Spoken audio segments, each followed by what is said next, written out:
Bonjour à tous. Je m'appelle Jean-Béric Charles. Mon nom traditionnel, c'est Kayoulay. Et je voudrais vous saluer en Kenya. Naboya Sagalgo. Il parle avec Gomaya Delbo.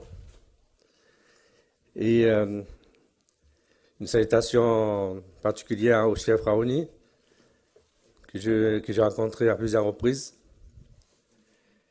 Puisque vous avez de la chance, vous avez un Amérindien français devant vous. Donc, je suis de la nation Kalinia, plus connue sous le nom des Caraïbes, comme vous le savez, puisque vous êtes au musée, qui sont les peuples qui ont été confrontés aux 5 nations européennes, qui ont découvert les Amériques. Donc, ce sont les Caraïbes qui ont été les premiers à y être confrontés. Voilà, et nous sommes encore là.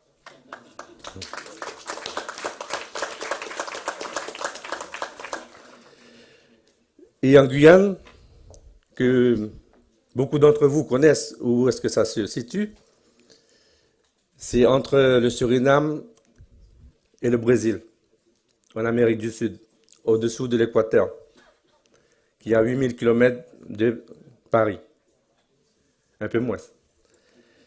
Mais nous sommes les Français là-bas. Depuis quelque temps, on a accepté, quoi qu'on fasse.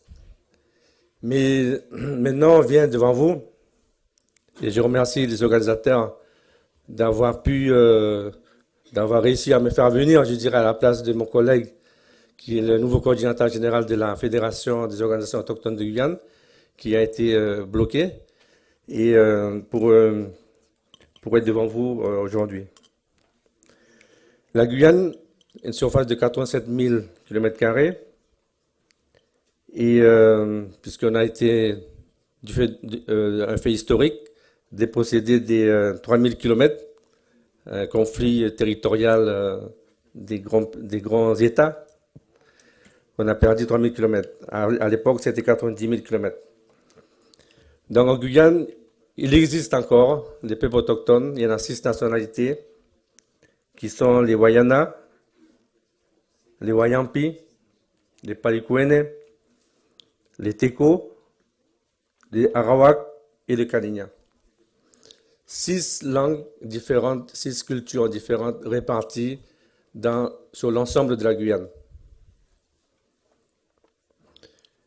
Nous constituons à peu près 8%, pour ne pas dire 10%, puisque 10% de la population de la Guyane, parce que nous avons subi quand même un exode, je dirais, des pays voisins, dû au conflit, donc qui a augmenté le nombre de la population.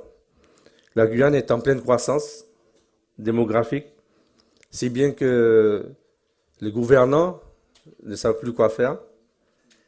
Et nous, on est pris dans cet ensemble de mouvances, je dirais, historiques, parce que nous sommes confrontés également à un problème de loi. Nous sommes français, européens, mais vous savez que dans les pays voisins, il y a d'autres peuples autochtones. Eh bien, figurez-vous qu'ils ont plus de facilité à être soutenus parce qu'ils ne sont pas français. Et je ne dis pas de ne pas les aider. Nous, ça va, on s'en sort. Parce que la vie est fait que la vie, eh bien, nous avons subi tous les effets historiques.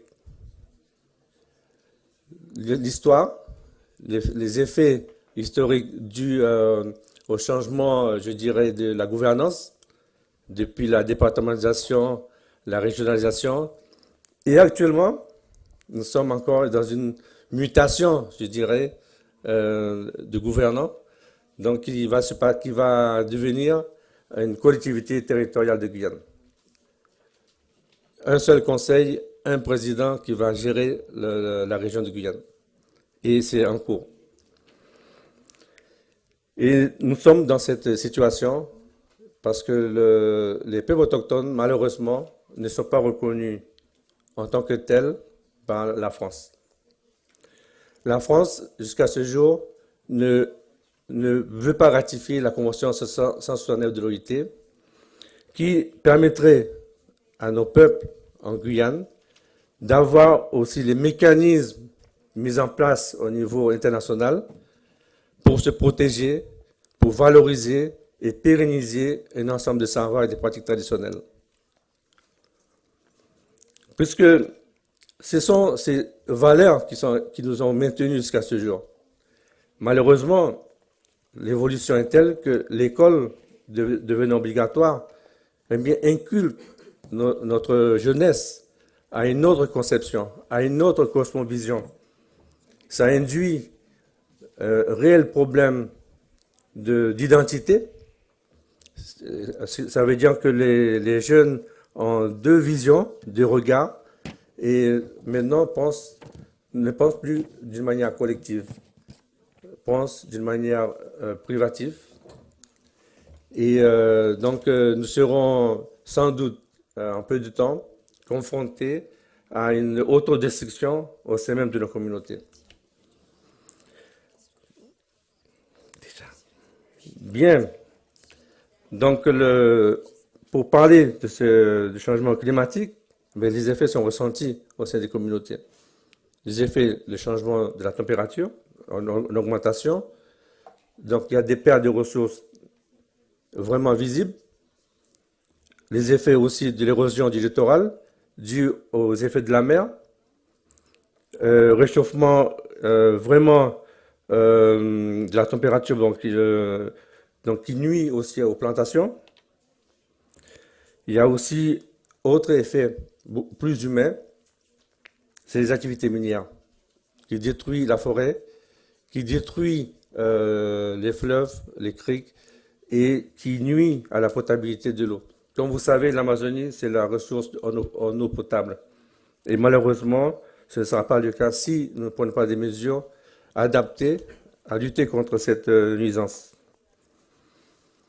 Donc pourquoi nous sommes venus ici, pourquoi nous voulions soutenir réellement cette COP21, c'est que pour dire que les peuples autochtones ont maintenu une forme de vie, une forme de savoir traditionnel qui est encore actuel présent. Mais malheureusement, si nous ne mettons pas les mécanismes de protection pour le faire, eh bien, nous aussi, nous serons dans la même destinée, c'est-à-dire que confrontés à ce problème mondial, qui est le changement climatique. Malheureusement, si après le 21e COP, nous n'arrivons pas à prendre des bonnes décisions, eh bien, vous serez pire que nous, eh bien, vous perdrez dans les palabres. Donc, je pense que les palabres, c'est un temps. Maintenant, il faut agir. Et cette action, c'est pour notre avenir, notre devenir ensemble, puisque nous devons partager la terre.